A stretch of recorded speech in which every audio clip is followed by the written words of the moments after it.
Karma must not involve only suffering.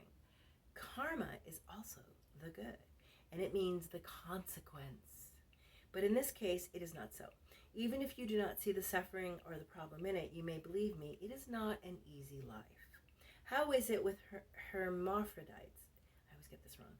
Hermaphrodites, where there are male and female differences. Science, I believe, has only one case where it was exactly half woman and half man, or not even one.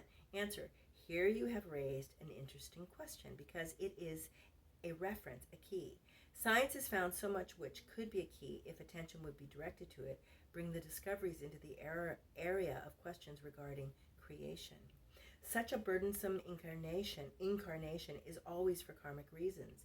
It would go too far to outline all the reasons, but in the course of time you may be able to understand this much better with further examples and certain explanations, in which cases such an incarnation may be necessary. There is never a mistake. Question. There is absolutely no mistake, no error of any kind in the entire creation, an absolute 100% infallibility. Answer. Absolutely. Question. Disasters only occur to fulfill the laws? Question. Excuse, that was the question. Disasters only occur to fulfill the laws. Answer. Exactly. In most cases where theories about creation exist which deviate from each other or contain contradictions, you will find that in each opinion is a grain of truth, as I have said before. Thus, also in the question whether the sex changes during several incarnations,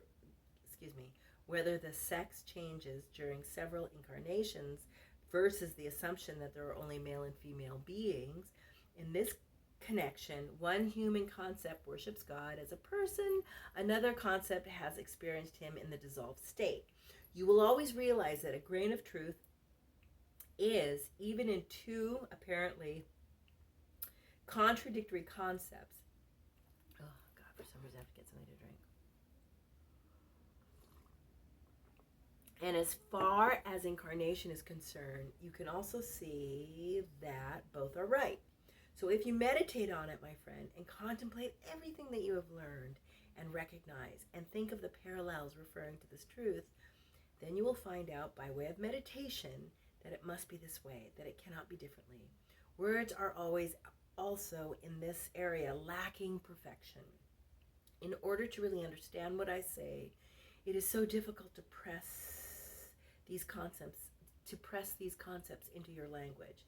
It is of utmost necessity that you do not cling to the exact wording and to the logical exactness, if I may say so, but that you let your feelings generously dwell on it and connect your knowledge and your feelings, and then the recognition which cannot be replaced by words.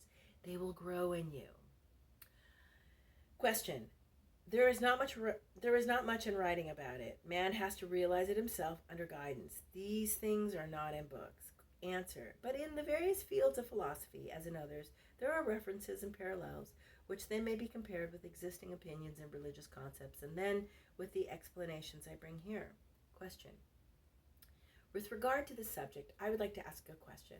I have thought about it and came to the conclusion that the actual spirit being which continuously develops exists regardless whether the body is male or female. The basic male principle remains even if the incarnation is a female body, but the temporary womanhood does not change the fact that it is actually a male spirit. I believe is the essential.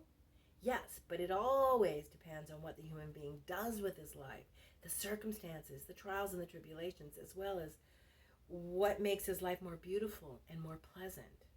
Question. Are there not two kinds of meditation, the spiritually active and another one? So this is a completely different subject, sorry. Question. Are there not two kinds of meditation, the spiritually active and another one, the emotional one, involving more of the feeling? For instance, be still and know that I am God, without thinking, simply letting the eternal principles of God penetrate. Is that right? Answer. Quite right. Here you have another parallel. Even in meditation, there is the male and the female principle. The one is active, with the thoughts participating, thus male. The other one is more passive, involving the feelings flowing, and thus female. Both can be very important at a certain phase during the development. It may be more important to cultivate the one kind, and at other times the opposite one.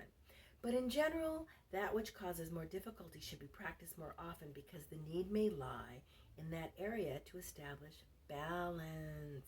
Question: yes, but if one has already gone through the other phase, the active one, for example, when one feels that it is not a neglect to start with the other one, but that it is done to learn in the other way, well, that is all right. Maybe it should be done to establish the balance. Question: I have also heard about the Oriental teachings which say that a person may reincarnate into other than the human body. Is that right? Answer: no, that is not so. Question: the metaphysical inclination is a gift of God because it offers the possibility to coming closer to God when one really works on it. Did the thus chosen human beings earn that from a previous incarnation, or did they receive this as a gift, as a test? On the other hand, should the person not really develop this gift, would it then not be denied for the next? On the other hand, should the person not really develop this gift, would it then not be denied? Would it then not be denied for the next incarnation? Answer: well, there are two questions in this one, and I will answer both of them. Of course, this may often be the case. If a man has struggled and gained victory, then he will carry the fruits over to his next life, as you can see in astrology. Also, some of the gifts develop very smoothly, while others must fight many battles to be victorious. And then he may receive this in the next life, so that all will easily be attained. On the other hand, there are cases where it is given as a test, where the inner experience is achieved to lead man on the path for quicker unfoldment. And it may then be this way. A human being has brought along certain credits which are not necessarily connected with the spiritual. They are just some credits. Now, he returns to the spirit world, and the credits take effect according to law. When the next incarnation is discussed, there is always infrequent planning, especially from a certain level on. The spirit being can participate in deciding. Then he is given the choice how he wants to enjoy the fruits of his credits in his next earth life. Although this spirit being has not yet worked on the spiritual unfoldment, he may, if he wanted, wish for such experience based on other credits earned. So this is different now from the first case, because if the spirit being then returns to earth, he must work hard to achieve the spiritual unfoldment. In the first case above, the human being has already had special credits from a previous life. So such spirit beings may now choose. One wants to live his credits by being extremely healthy. Another one wants wealth, etc., etc. Again, another one wants something whereby he can make spiritual progress more rapidly.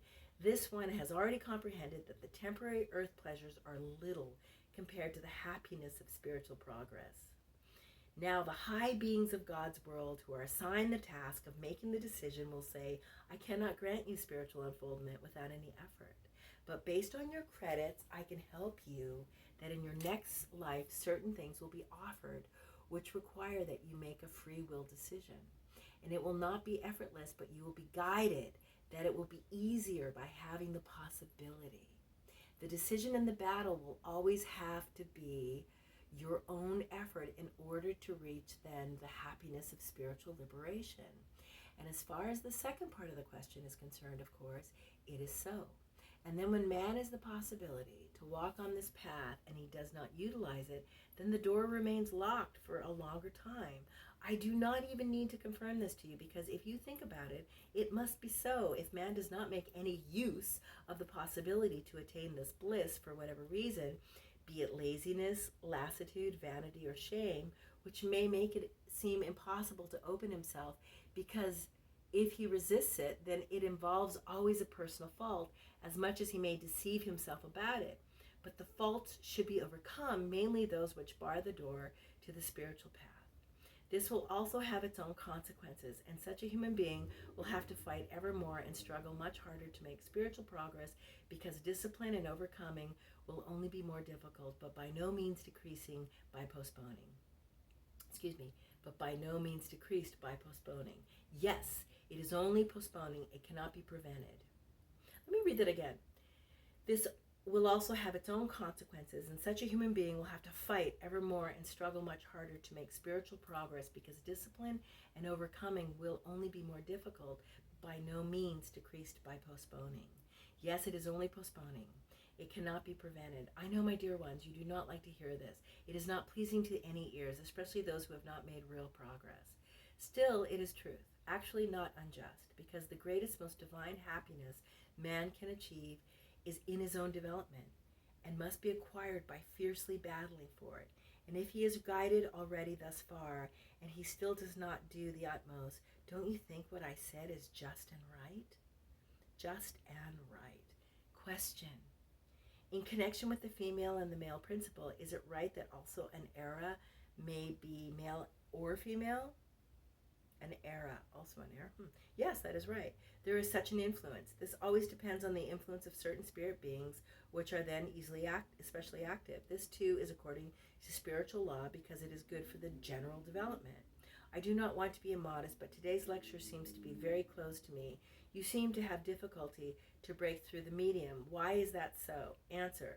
These are not difficulties in the sense of my words. These come through to a certain extent.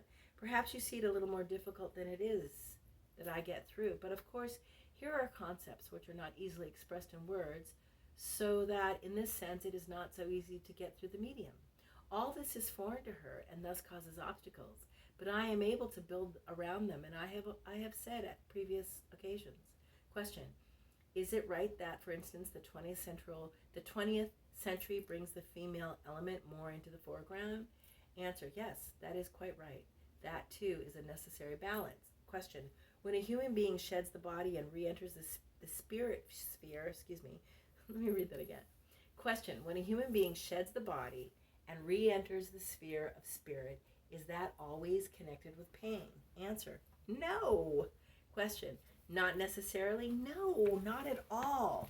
There are many cases where this is not at all the case. Question. Is this a grace that has been acquired? Answer. I would like to name it cause and effect, or grace. It depends. It may be both. It may be a credit which takes effect in this way, or it may be the effect by living in the right way, thus by a self-produced cause. Question. If a man has sinned and repents from the bottom of his heart, truly repents, and he tries to make up and to improve, must he then bear the consequences? No. What you really repent in the best sense of the word, by overcoming this fault which caused the sin on the path of development, then is extinct. Any karma may be extirpated, and more so that which was caused in the present life. And now, my dear ones, I will withdraw, leaving God's blessings with each of you. May his love strengthen you, unfold in you, guide you to growth, so that you will become much happier children of God. God be with you.